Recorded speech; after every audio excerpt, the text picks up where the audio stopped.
All right, we're ready. Welcome back. This is Two Beards in the Bible. I'm John Swano, I'm Dave Tenney. and we are in, we'll just pick up with 1 Corinthians 11:17. Yeah, I think that's a good Even place though to we start. kind of read 17 and 18 at the end of the last episode. I'm going to read through 22. Okay. He says, "Now in giving these instructions, I do not praise you, since you come together not for the better, but for the worse. For first of all, when you come together as a church, I hear that there are divisions among you, and in part I believe it. For there must also be factions among you, that those who are approved may be recognized among you. Therefore, when you come together in one place, it is not to eat the Lord's Supper. For in eating, each one takes his own supper ahead of others, and one is hungry, and another is drunk. What, do you not have houses to eat and drink in? Or do you despise the church of God, and shame those who have nothing? What shall I say to you? Shall I praise you in this? I do not praise you." So, you've got this church at Corinth. I guess he's addressing another problem here. So he first talks about, he says that there's divisions among them when they come together. So we already read about in the beginning of the chapter where there were some that were of Paul, and some were of Apollos, and some were of Peter. So he kind of already talked about that a little bit. Mm-hmm. But the people had divided themselves up, and as they came together, it says, when you come together in one place, he said, it is not to eat the Lord's Supper. So apparently they're not partaking of the Lord's Supper. Well, the way that I'm hearing this is, when they're coming together as the church, on the first day of the week, they're supposed to be partaking of the Lord's Supper, but what they're doing is not. Yeah. They're coming together and they're having a meal for and sustenance. And some of them are getting drunk. Oh, yeah, okay. Yeah, and they're not waiting, they're not waiting for everybody to get there. It's just saying that the thing that you're doing, you may call it the Lord's Supper, but it's not. It doesn't resemble what we've been telling you to do. No. It always strikes me. He says, for in eating, each one takes his own supper ahead of others, and one is hungry and another is drunk. And if you look up that word drunk, it's the Greek word is mathao. It says to drink to intoxication. Yeah. It means drunk. People were getting drunk. So they were. I was always under the assumption that I agree with you that it. I think it's matheo. Yeah. Well, that's why I looked it up, because I was under the assumption it meant they drank all they wanted. Yeah, or they were full. No. Yeah. They were getting drunk. Interesting. That's what the Greek word indicates. Well, there you go. You taught me something again.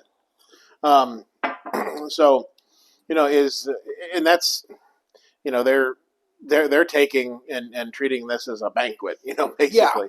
Yeah. And here's something that, in verse 22 he says, what, the exclamation, do you not have houses to eat and drink in?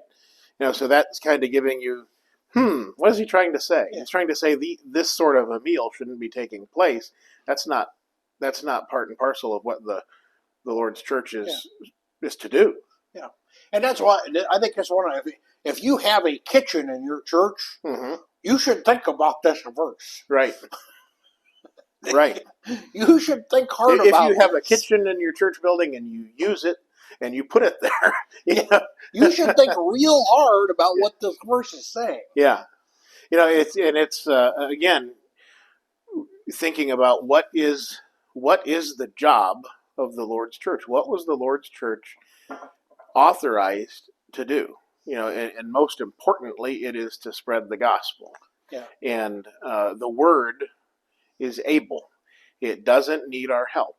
We don't need to bring people in to a banquet to fill their belly so that they'll listen to the gospel. Yeah. That's just not what. Yeah. Now, some people may need their belly filled. Yeah. And as individual Christians, we have that job, but we're talking specifically about the assembly of the Lord's church. Yeah.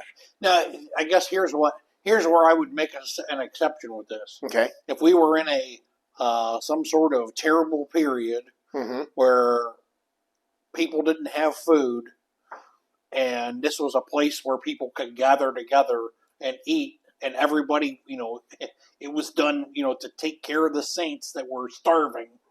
And there would have to be some care taken in separating that from the assembly for the purpose of worship as the Lord has prescribed.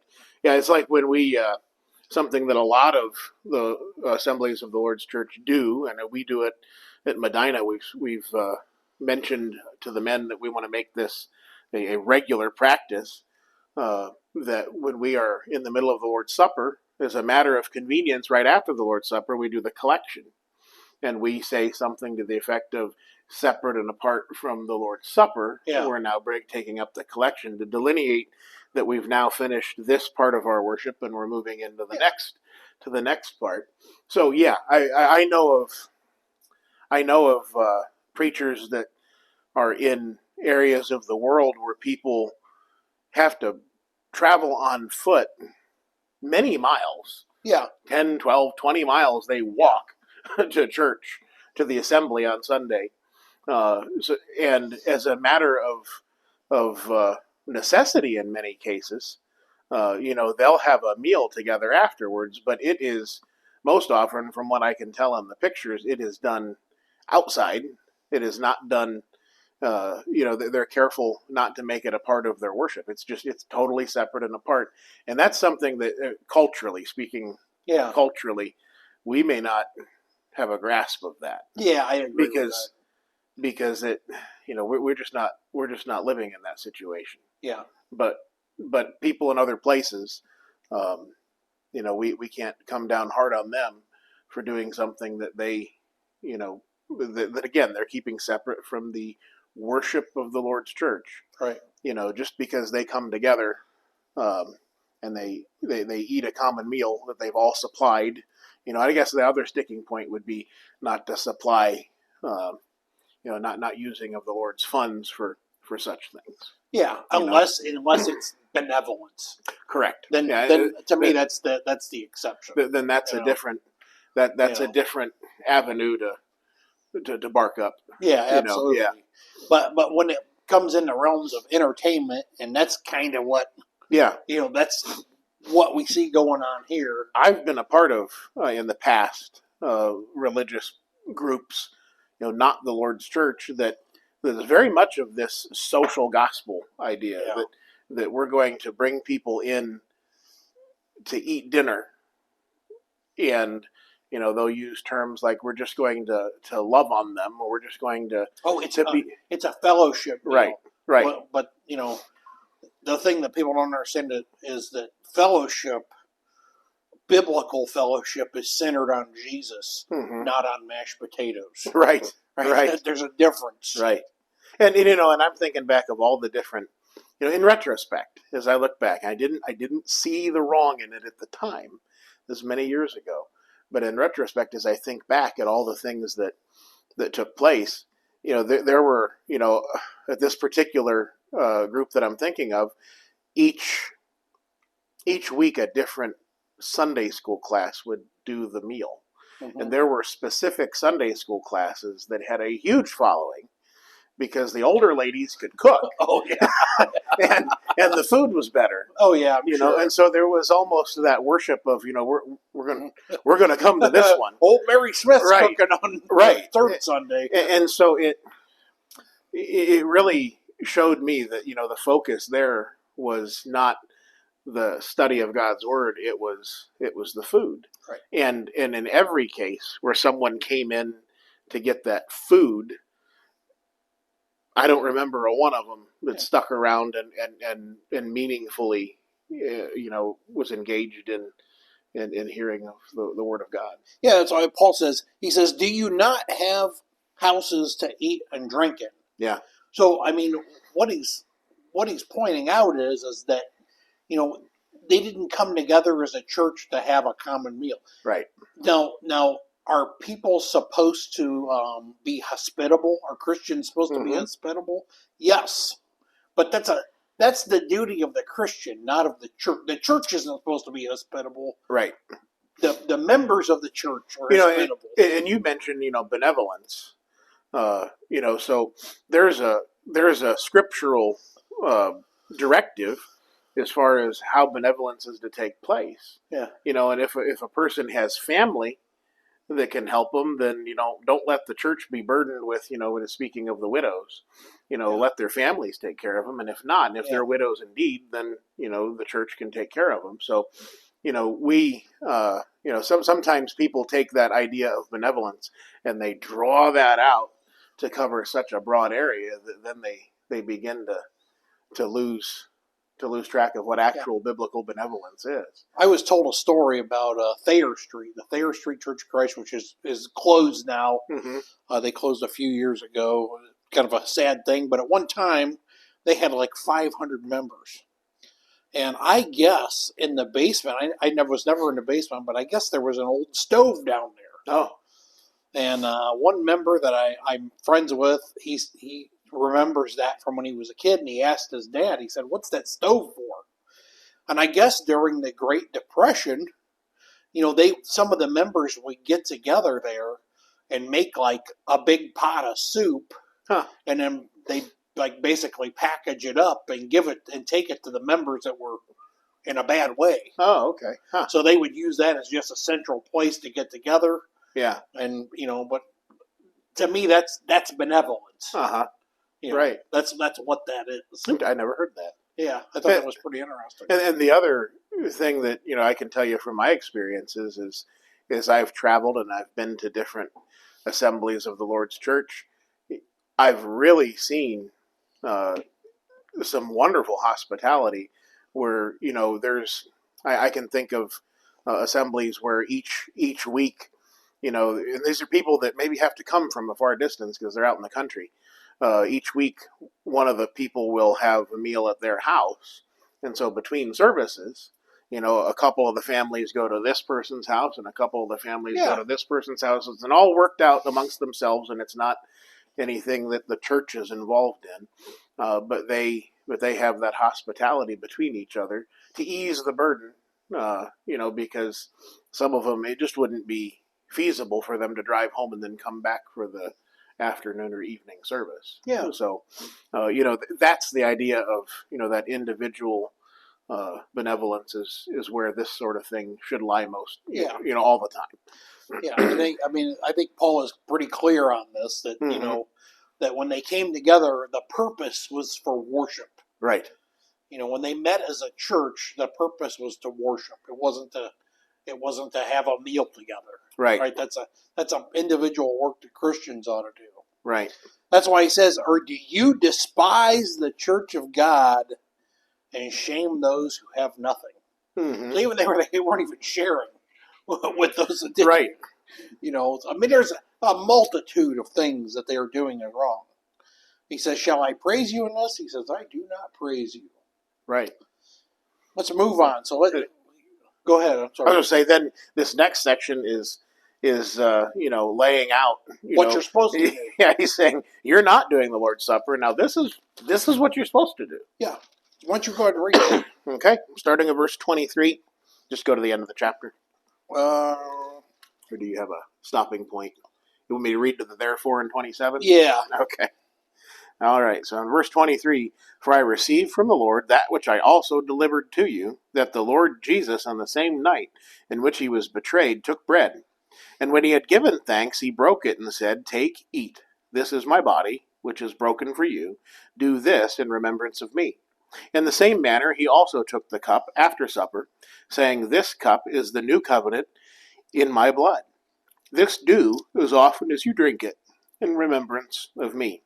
For as often as you eat this bread and drink this cup, you proclaim the Lord's death till he comes.'" Okay, so now he's giving them some instructions on how to properly observe the Lord's Supper. Right.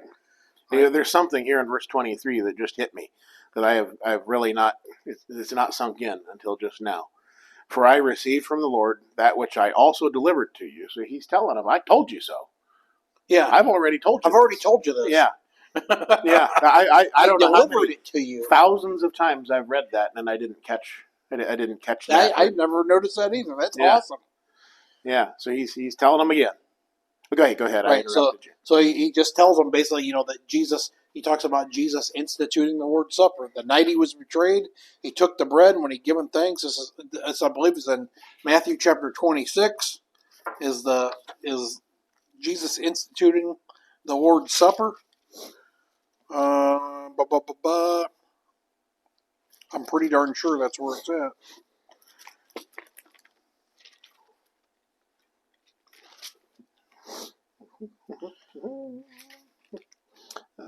Yep, it is. 26, 27. Yeah, 26. 26, 26, yeah. Yeah, as they were eating, Jesus took bread, blessed it, and broke it, and gave it to the disciples, saying, "Take, eat, this is my body." And then he took the cup and gave thanks and gave it to them, saying, "Drink from it, all of you, for this is my blood of the new covenant, which is shed for many for the remission of sins. But I say to you, I will not drink of this fruit of the vine from now until the day when I drink it new with you in my Father's kingdom." Mm-hmm. Sounds familiar, doesn't it? Sounds familiar. Mm-hmm. So that's what Paul's alluding to. Right. Right? So he reiterates those things to them. Then he makes some point about it. Mm-hmm. So verse 27, he says, "Therefore, whoever eats this bread or drinks this cup of the Lord in an unworthy manner will be guilty of the body and the blood of the Lord." So let's just stop there. Mm-hmm. So what's he getting at here? Is it you're sinning and doing this wrong? Yeah. Yeah, and when you think of guilty of the body and the blood, would it be right to say that every person that dies outside of Christ has also got that stone around their neck? Yeah. It's a sinful thing to take part in something to go against the pattern that was given. Yes. Yeah. They're doing it in an unworthy manner. However they were doing it, Mm-hmm. it wasn't how Jesus wanted them to do it. Right. They had totally messed it all up. He says, "But let a man examine himself, and so let him eat of the bread and drink of the cup." So what are we supposed to do there? We're supposed to think, and we're supposed to make a judgment about ourselves and examine, am I doing this for the right reason? Am I doing this the right way? Yeah. Yeah. I think sometimes when I think about that, of course, when I partake of the Lord's Supper, sometimes I think of how unworthy I am, to be partaking of it. Mm-hmm. I examine myself and say, and I examine myself, and myself was found wanting. Right.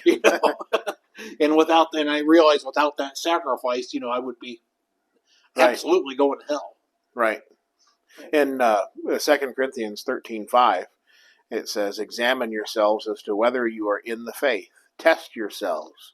Do you not know yourselves that Jesus Christ is in you, unless indeed you are disqualified?" Yeah.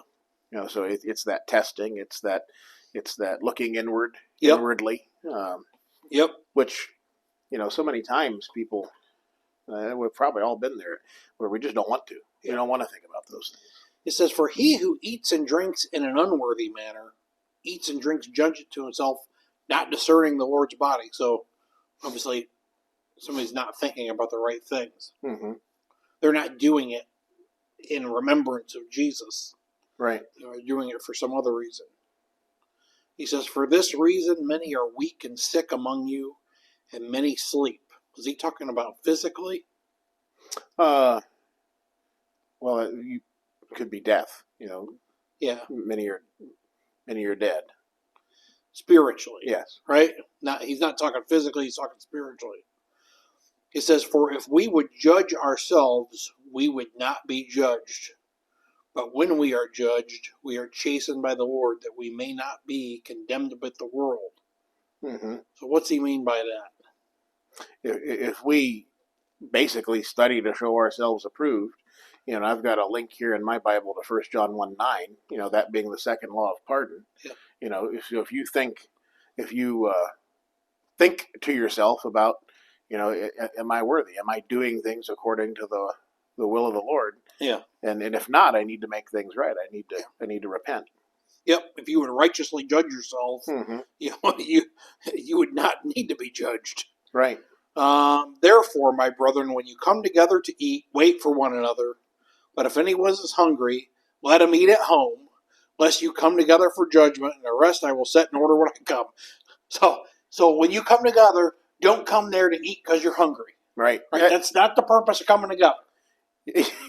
You just have to have help to understand that a different way. I know. It's just plain.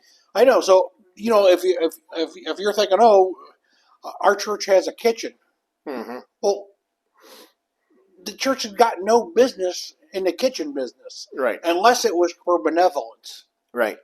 And then we have to throw in there, what is the scriptural authority for benevolence of the Lord's church? It'd have to be members. It would have to be to the saints. It isn't to feed the world. Right. It isn't for Meals on Wheels. Right. Right. It's just for the saints. Yeah. And I could see, in certain situations where, Yeah, I mean, it's a little foreign, and it, when you say, just as you said there, if you have a kitchen in the church, it better be used for the benevolence of the saints. That even hits me a little bit different because we don't really have that situation, not anywhere I've ever been, No. in this country. So it's completely foreign. Yeah. I think this country's had it before. Sure. That's why I think I mentioned that story about Thayer Street. Right. And those are things that we can understand. Both my grandparents grew up in the Depression. My grandfather worked with the WPA because his family was destitute.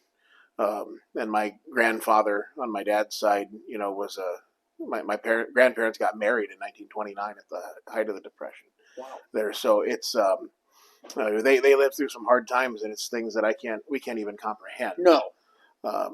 Even though, we look around us and woe is us, but we don't even know the half of it. I don't think. No. So in these situations, the benevolence of the Lord's church is clearly outlined in the scriptures, and it is the benevolence is to the saints. Yes. And that's one of the things that we struggle with all the time in the Lord's church. We get calls from time to time. Not too many out my way in Medina, but we still do get them. We get calls from people that are, looking for a handout from the church, not understanding, what the scriptural. Yeah. Now listen, this is what people have screwed up. Mm-hmm. Loving my neighbor is what Christians are to do. Right. It's not a work of the church. Mm-hmm. And that's this idea of, all these churches having these soup kitchens and all of these works to help the needy and the homeless, which in and of themselves are good works. But it's a lie of Satan that has just perpetuated that the churches need to be involved in that. They've turned those, the ones that do it, even almost have turned it into a business. They've turned it into a way to raise money, even, which is, again, unauthorized in the scriptures for a church to do that. And I dare say they're not the Lord's church if they're doing these things. I was talking to somebody about, remember, I think it was Ernest Angel. He had a restaurant. Yes. The Cathedral Buffet. I've been there. I had been there. Oh yeah, was it good? It was all right. I met Ernest a couple times. Did you? Yeah. Well, I somebody was telling me that that church got sued. They did. Maybe it was you telling me this story. Oh, I don't know, but they did. Yeah, because he didn't pay anybody. Yeah, because it was like they had it was a volunteer run buffet, right? And they were like, "All right, John, you're going to volunteer from 9 to 1 on Wednesday and Friday." He got called out by the government. Yeah, and then the government said you got to pay people. So he paid. He gave these people checks for their back pay, and then he put them on a guilt trip and said, you shouldn't cash this check because I'm doing what the government's told me to do, but you're stealing money from the Lord if you cash this check, basically. Wow. And the whole time he's got a Boeing 777 sitting over here at Akron Canton Airport, and he's living a life that it's unconscionable. Yeah. But yeah. What an interesting. I have a lot of stories about him because one of my college professors sent us. It was a abnormal psychology class, and they sent us to one of Ernest Angley's You told me classes. about this. Yeah, I mean, oh man, we won't get that started. That's not what this episode is about. But yeah, he was a fella. Yeah, he sounds like it. So, but this is the idea. Christians are to love their neighbor, and that means when you see somebody in need, it's your responsibility to try to help them. Yeah. I mean, I had a conversation with somebody not too long ago who called in and wanted a handout from the church, and I, as kindly as I could, told her, I appreciate that you've called us. We would love to study the scriptures with you. This is the work of the church, does not involve handing money out from the treasury of the church. But we would love to study the scriptures for you. And I even left a little bit of a open door there. And I said, I would love to study the scriptures with you if you come and meet with us on Sunday. There's nothing stopping some of the brethren here from out of their own pockets helping your need. Yeah. So at the end of that call, she said, "So you're telling me that you're not going to give me any money?" And I said, "Not from the Lord's, not from the treasury of the church." And she said, "Okay, click." That was it. That was it. Yeah. And that's the point. God said it. He put in line, what his church was authorized to do with its funds. And we can see the wisdom of that here because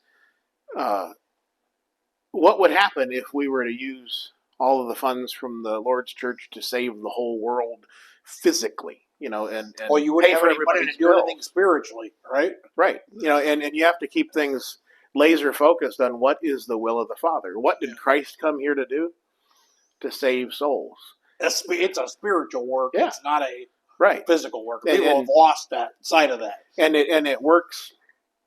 It's dragged so many people away from the truth Right. because you have the Lord's church over here, and we're not holding a soup kitchen. Yeah. We're not handing out money. So ABC Church over here is, and so everybody's running over there and thinking, well, they're doing all this good work. They must be the Lord's church. Yeah. And this is also people that aren't studying the scriptures, that don't see what the Lord has said. And so many of these people that are involved in these things they don't understand the Bible. They don't spend their time. They've not spent time studying the Bible. And they're well-meaning. Yes, many they are. Most of them. But they don't understand what the Bible teaches. Exactly. And it's and I can speak from experience, having been involved in a couple different denominations in my younger years. You're just kind of trained and primed to listen to whatever the preacher in the diocese or the governing body over tell you. Yeah, you're not really encouraged to study the scriptures. And if you bring up a point, they're like, "Yeah, but we don't believe that." And so many people, including myself at one time, are happy with that answer, and they shouldn't be. No. So, you got your button in your hand. Is it time to give stop? Stop. All right. Well, thanks for joining in. We'll see you next time.